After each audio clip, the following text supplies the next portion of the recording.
नमस्कार, मी कीर्ती गायकवाड। स्वागत आहे आपलं आय न्यूज 28 मध्ये। चला तर मग जाणून घेऊयात महाराष्ट्रातल्या ताज्या घडामोडी। विदर्भाचे पंढरपूर म्हणून समजल्या जाणाऱ्या नागपूर जिल्ह्यातील स्वयंभू श्री विठ्ठल रुक्मिणी देवस्थान धापेवाडा येथे भाविकांची दर्शनासाठी गर्दी।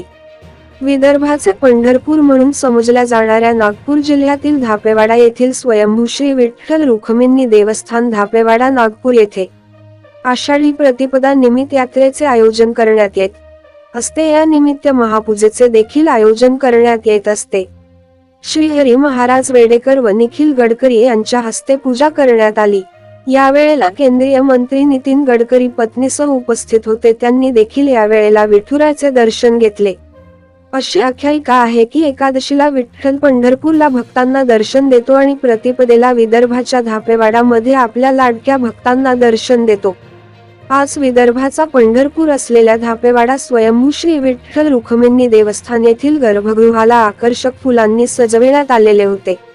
छान फुलांची आकर्षक अशी सजावट करण्यात आलेली होती। तसेच विविध फळांचा आणि मिठाईचा 56 भोग लावून फळांची देखील अतिशय सुंदर सजावट देखील करण्यात आलेली होती।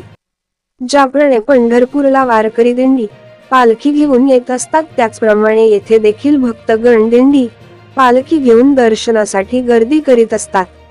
संवाददाता मुकेश झरबडेची रिपोर्ट। या मंदिराचं फार मोठं असं वैशिष्ट्य आहे। सुमारे 287 वर्ष आधी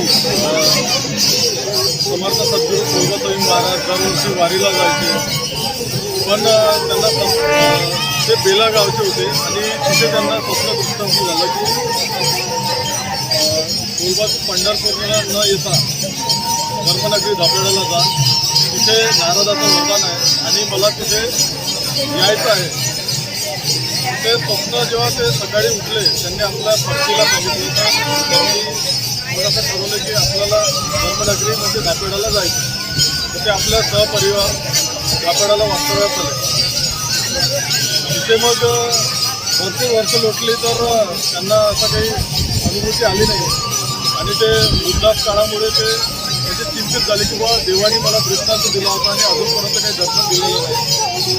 त्यामुळे त्यांना खूप काळजी वाटायला लागली। त्यांनी देवाला प्रार्थना केली की देवा मला तू कधी दर्शन देतो। त्याच रात्री देवानी त्यांना दृष्टांत दिला आणि सांगितलं की चंद्रभागा नदीच्या तीरी माऊली विहिरीमध्ये तू ये, मी तुला साक्षात तिथे दर्शन देतो। दुसऱ्या दिवशी पहाटे ते चंद्रभागेमध्ये स्नान करायला गेले, तेव्हा तिथेच विठ्ठल भक्त उमाजी आबा फुलकुटे हे सुद्धा पोहोचले। त्यांना पण सेम दृष्टांत झाला होता। दोघांनी चंद्रभागेमध्ये स्नान केले आणि नदीकाठी असलेल्या बाहुली विहिरीमध्ये पदार्पण केले। तिथे असा लाखो सूर्याचा प्रकाश असा उजाळत होता आणि त्यांचे डोळे असे दिपत होते। अचानक त्यांनी म्हणजे त्यांच्यापुढे विठ्ठल रुक्माई हे साक्षात प्रगटले।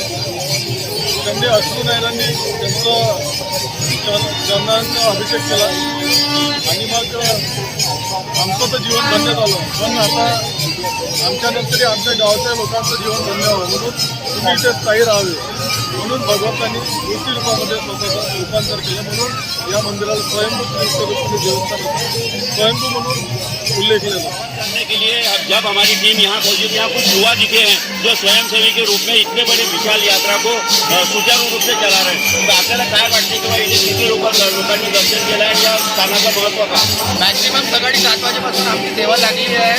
तुम्ही बघू शकता की आतापर्यंत जवळपास पेंडॉलमध्ये 50,000 लोक उभे आहेत। बॉडीपासून असं बघू शकता की 1,00,000-1,15,000 वरती लोक दर्शन करून गेलेले आहेत। 1,00,000 लोकांनी दर्शन केलं आहे। तुम्ही इथे सेवा घेऊन आले, निःशुल्क सेवा आहे, तुमच्या संघटनेने तुम्ही जुळलेले आहात। आम्ही राष्ट्रवादीला 2 तासापर्यंत यांच्याकडून जुळलेलो, इथे स्वयंसेवक म्हणून आलेलो म्हणून आम्ही इथे सेवा करत आहोत। काही गावकरी सुद्धा आमच्यासोबत आहे। या यात्रेचं कसं स्वरूप आहे आणि कोणत्या भाषेमध्ये आपण याला सांगा?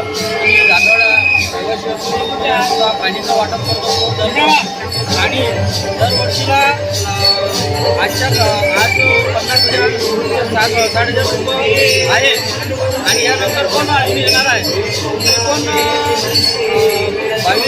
इथली जी व्यवस्था आहे, पोलीस व्यवस्था आहे, स्वयंसेवकाची व्यवस्था, ती एकदम कशी वाटते? पोलीस व्यवस्था कडक बंदोबस्त दिलेला आहे।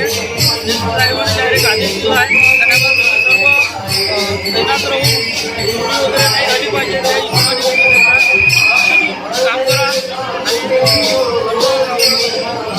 भाविकांना सुरक्षित ठेवण्याचे प्रयत्न आपले सुरू आहेत.